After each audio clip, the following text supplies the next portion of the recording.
biglaan desisyon ni Robin Padilla. Kusang lumayas, kusang umalis, kusang bumaba na sa kanyang pwesto.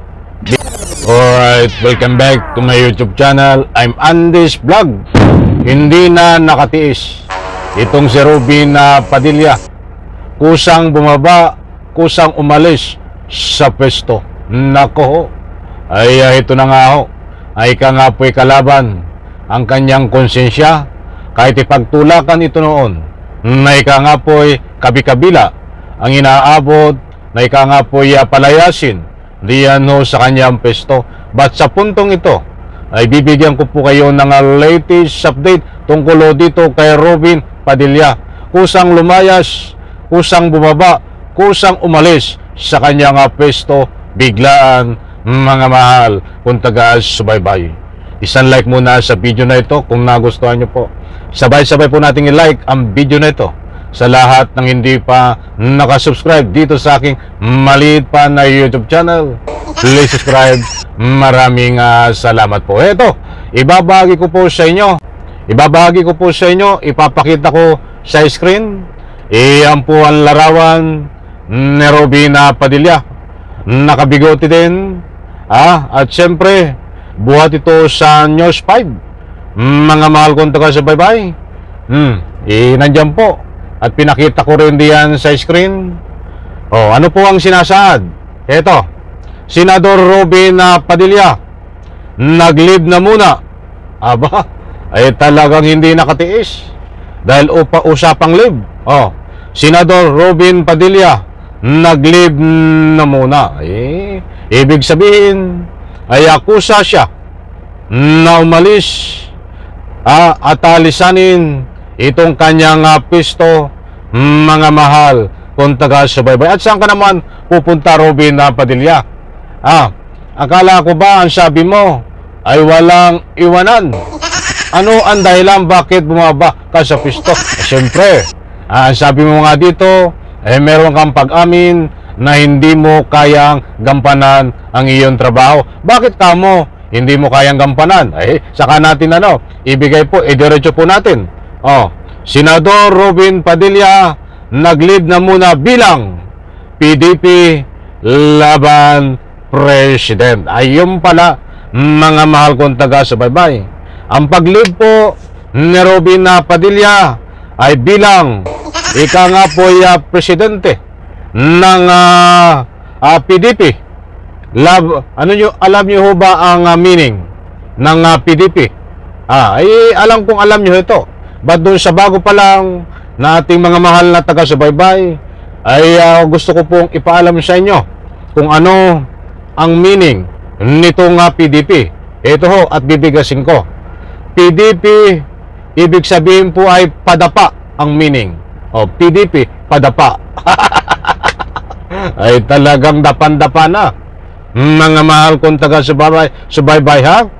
So nandiyan po, babasahin po natin ang nilalaman nito, yung kabuuan, para lubos nyo pong maunawaan.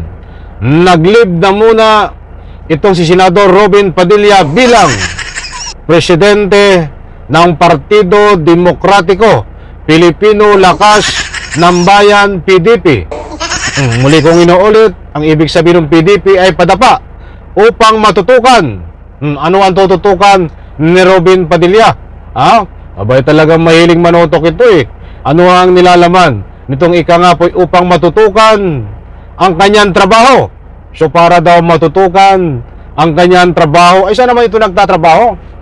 Mga mahal kong taga-subaybay, bago natin idiretso ito, ay saan naman nagtatrabaho si Robin Padilla?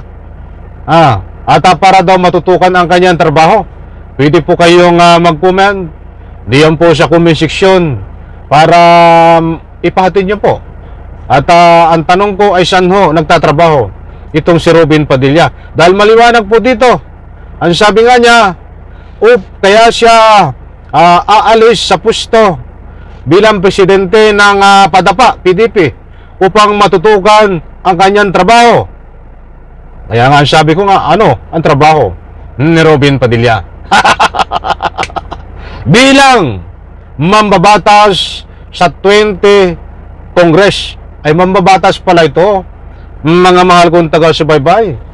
Ay malakas ang lakas naman ng loob nito na nagsabi siya ay mambabatas.